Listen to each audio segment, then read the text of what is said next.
nonton bioskop. Yang salah siapanya? Bapaknya.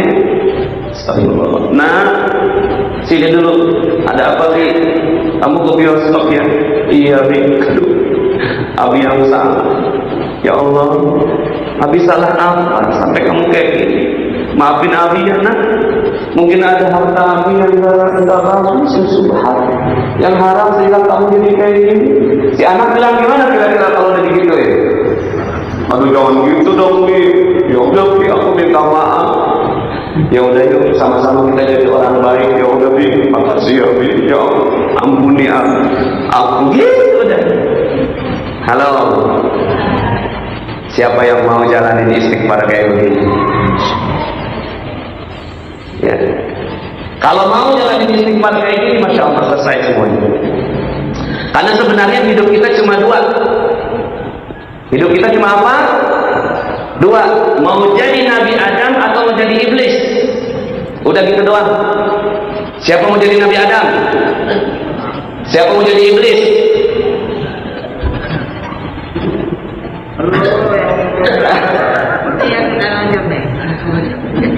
Jangan kali nunjuk udah. Ya udah saya salah gitu. Jadi sejarahnya umat dunia, ya sejarahnya dunia itu cuma ini doang. Jadi nggak ada misalnya ilmu sejarah apa. Jadi kalau ada yang suka ilmu sejarah, nenek moyangnya sejarah cuma ini doang, ilmu istighfar. Ini doang. Suatu saat udah enak-enak, Nabi Adam ada di sorga. Sebentar, awalnya iblis dulu. Iblis udah senang ada di sorga. Tiba-tiba ada anak baru namanya Adam. Tahu-tahu dia dijadiin anak emas sama Allah. Enak-enakan aja gua disuruh sujud sama dia. Emang siapa ini? Gue benar. Adam ya? Sama. Gue dari api, dia dari tanah. Gak mau sujud. Apa yang terjadi? Dikeluarkan dari surga. Yang salah siapa? Adam. Maka prinsip saya salah, saya benar, orang lain salah, prinsipnya iblis dari awal. Semua akarnya dari sini. Yang salah siapa? Gara-gara Adam dilahirkan, gue jadi keluar dari surga. Gue akan balik lagi, gue akan bikin semuanya masuk neraka nemenin gue. Nemenin gue berarti punya sifat yang sama seperti Nabi, seperti ini. Tapi dia masih punya jalan untuk balik. Datang ke Adam, dan lo jangan mau dibohongin sama Allah. Itu namanya buah khuldi, bukan buah larangan. Itu buah khuldi. Lo tahu artinya khuldi apa dalam? Apa iblis? Khuldi itu artinya kekal. Kalau kamu makan itu buah, kamu akan kekal di surga. Beneran iblis? Beneran. Janji. Bener lu iblis ya, gak bohong ya. Lu makan deh. Gua kagak berani dah. Gua kagak berani iblis. Ya, lu dan kagak asik dah. Dia datang gak apa. Wah. Tadi gua ngomong sama suami lu. Dia katanya mau makan tuh buah khuldi. Buah makan. Itu buah kaki asik, kata Hawa. Akhirnya makan ya, lu ajak suami lu. Siap. Tapi ini gak kenapa-napa, ini iblis. Gak jamin. Gua kan senior. Gua udah di sini lama. Lu kan baru lagi gitu. Percaya sama gue. Siap. Akhirnya Hawa makan. Pada saat makan diajak suaminya makan, turun ke bumi. Pada saat turun ke bumi menyesal. Ya, pada saat menyesal, kira-kira Nabi Adam ngomongnya gimana? Setan lu. Gitu nggak Nabi Adam? Itulah sejarah pertama kali kata persen. setan lu. Itu sejarahnya.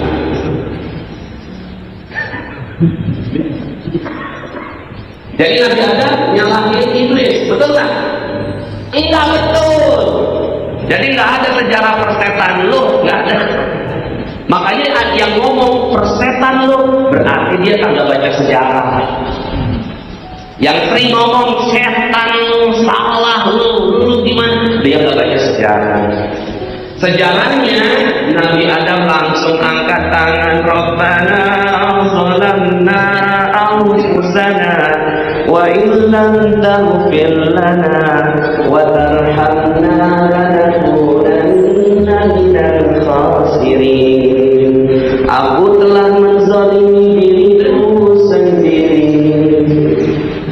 Kalaulah engkau tidak mengampuni diriku, sungguh aku termasuk orang yang merugi. Itu doa adalah doa paling panjang yang belum dikabulkan Allah. Bapak Ibu pernah dengar doanya Nabi Yunus? La ilaha illa anta subhanaka inni kuntu minadh dhalimin. Dikabulin? Kabulin. Kabulnya apa? Keluar dari ini. Tapi doa Rabbana zalamna belum dikabulin. Kok belum dikabulin? Karena kita semua belum balik ke surga. Akhirnya menyesal. 1000 tahun lebih hidupnya Nabi Adam cuma ini senandung Rabbana zalamna anfusana wa illam taghfir lana Rabbana zalamna anfusana wa illam taghfir lana wa tarhamna. Ilmunya Nabi Adam cuma satu, mengakui dosa. Jadi sekarang sejarahnya gitu. Jadi sekarang kita mau pilih jadi apa? Jadi kaumnya Nabi Adam atau kaumnya iblis? Kalau mau jadi kaumnya iblis, maka silahkan katakan semua salah. Ini salahnya dia, ini salahnya dia, salahnya dia. Salahnya dia karena dia Islamnya radikal. Salah tuh. Maka diambil senjata tembak. Salahnya dia karena dia ya Islamnya moderat, liberal. Ya, dia turun ke jalan. Coba sekarang semuanya udah semuanya coba bilang astagfirullahaladzim, astagfirullahaladzim, astagfirullahaladzim, saya salah, ampuni saya siap belajar dan memperbaiki. Saya salah, ampuni saya siap belajar dan memperbaiki. Saya salah, ampuni saya siap belajar dan memperbaiki. Jangan pakai bahasa Arab deh. Nggak usah dosa. Pakai bahasa Indonesia aja. Yang penting kan isinya sama. Saya salah, ampuni saya siap belajar. Saya salah, ampuni saya siap belajar. Saya salah, ampuni saya siap belajar. Saya salah, ampuni saya siap belajar. Saya salah, ampuni saya siap belajar. Saya salah, ampuni saya siap belajar. Halo. Kalau yang kayak gini, inilah orang-orang yang keluar dari Ramadan bersih tanpa dosa. Kenapa pada diam mungkin? Ya, udah. Saya salah. Kenapa negara kayak gini yang salah siapa? Udah gini aja udah. Saya salah. Belajar tajwid untuk ngaku paling salah. Belajar fikih untuk ngaku belajar paling salah. Belajar hari ini ujungnya untuk ngaku saya salah. Gitu aja. Terakhir, nggak terasa ya udah hampir sejam. Ketika alam mahsyar kagak beres-beres, alam mahsyar ini nggak ada tujuan, nggak ada cita-cita, nggak ada himmat, nggak ada kerjaan, nggak ada ngapa-ngapain, tapi berjalannya ribuan kali lipat dibandingkan dengan hidup kita di dunia. Jadi bosannya tuh ampun-ampunan. Akhirnya semua bosan. Akhirnya ngomonglah sama semuanya pada ngumpul. Siapa yang bisa menghentikan ini semua? Ini ada dalam kitab Tanbihul Ghafilin. Datanglah ke Nabi Adam, ya Nabi Adam, tolong. Minta sama Allah agar alam mahsyar dihentikan. Kami udah bosan dengan masa ini. Kata Nabi Adam, yang bisa menghentikan ini adalah orang yang gak punya dosa. Ya udah, engkau yang minta, engkau kan Nabi pertama. Saya paling banyak dosanya. Dosa kamu apa ya Nabi Adam? Dosa saya adalah membuat kalian keluar dari surga. Itu dosa saya.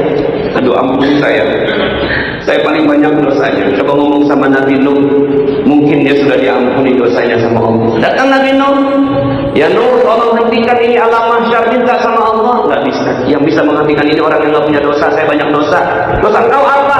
Anak saya nggak bisa ajak kepada dalam agama Allah, sehingga dia diazab. Satu aja yang diazab sama Allah, saya salah sebagai orang tua. Coba ngomong sama Nabi Ibrahim.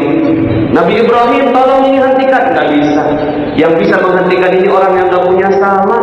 Kamu salahnya apa? Kamu adalah bapaknya para nabi. Saya tuh punya 2 istri, tapi nggak akur. Yang satu saya usir ke Mekah. Halo, salahnya? Aduh, berarti kan saya salah. Coba ngomong sama Nabi Yusuf. Ya Allah, saya banyak salah. Dosa engkau apa? Salah engkau apa ya Nabi Yusuf? Bukannya engkau tampan jadi nabi dan menjadi bendahara, ya raja. Saya tuh salah. Salahnya apa? Pada saat digoda sama Zulaikha, sebenarnya saya agak sedikit mau. Astagfirullah, saya salah. Coba ngomong sama Nabi Isa. Aduh, kata Nabi Isa, jangan. Saya orang paling banyak dosa. Saya orang paling banyak dosa, kata Nabi Isa. Dosa kamu apa? Dosa saya itu, saya nggak selesai risalahnya, sehingga orang pada menduga. Mereka menduga saya yang Tuhan. Saya salah. Aduh, kalaulah Allah nggak kasih kesempatan saya turun untuk memperbaiki, maka saya orang yang paling hina. Berapa banyak orang yang masuk neraka gara-gara saya. Coba ngomong sama Nabi Muhammad, mungkin dia yang diampuni sama Allah. Datang pada Nabi Muhammad SAW, ya Nabi, tolong. Astagfirullah, sebenarnya saya berat. Saya mau banyak dosa. Dosa engkau apa? Dan nggak usah disebut, banyak banget dosa saya. Tapi kalau seandainya saya tidak diampuni Allah, maka kalian semuanya tidak bisa selamat. Maka Allah kasih karunia kepadaku maksum. Tapi bukan berarti saya punya banyak pahala, tidak. Saya banyak dosa. Yuk kita semua minta ampun sama Allah. Ya Allah, hentikanlah alam mahsyar, ganti dengan alam yang lain.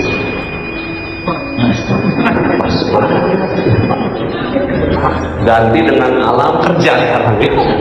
Baik, begitulah Bapak yang dirahmati Allah. Seluruh nabi ngaku salah, umatnya ngaku benar. Seluruh nabi, nggak ada satupun nabi yang ngaku benar. Kita yang ngaku benar. Baru belajar hadis 3 biji. Baru belajar, ya katakanlah dia jadi hafiz Quran, baru jadi hafiz Quran, udah mengatakan diri paling benar, udah, baru duduk di sini, udah ngaku paling benar, pakai mic kayak gini. Astagfirullah, di sini mah pengakuan dosa saya. Ya, yuk sama-sama kita jadi orang yang hakikat istighfarnya benar. Jadi hakikat istighfar ada 3. 1, saya salah. 2, ampuni saya. 3, saya siap belajar. Saya siap belajar aja deh. Ya. Iya sih, tambahin memperbaiki. Harus ada. Ya. Jadi ada 3 komponen atau 4 komponen ya. 4 komponen aja deh supaya seru. Ya. 4 komponen dalam istighfar. 1, saya salah. 2, ampuni saya. 3, saya siap belajar. 4, saya siap memperbaiki. Itu hakikat istighfar. Maka Imam Hasan Al-Basri kalau ada yang datang, ya Imam aku punya persoalan A, istighfar. Ya Imam Hasan Al-Basri, aku punya persoalan B, istighfar. Ya Imam Hasan Al-Basri, aku punya persoalan C, istighfar. Ini A, B, C ketemu. Nah, apa ya? Solusinya pun cuma istighfar. Datang lagi sama Imam Hasan Al-Basri. Ya Imam, ini kita punya persoalan beda-beda. Kenapa solusinya satu? Ya memang begitu. Emang kita ini banyak dosa. Udahlah, kita siap belajar. Saya salah, ampuni saya siap belajar. Siap? Bismillah. Mudah-mudahan ya Ramadan ini membuat kita menjadi orang yang jauh-jauh lebih baik. Demikian dari saya, ya aku lupa bihada, astagfirullahaladzim wa lakum.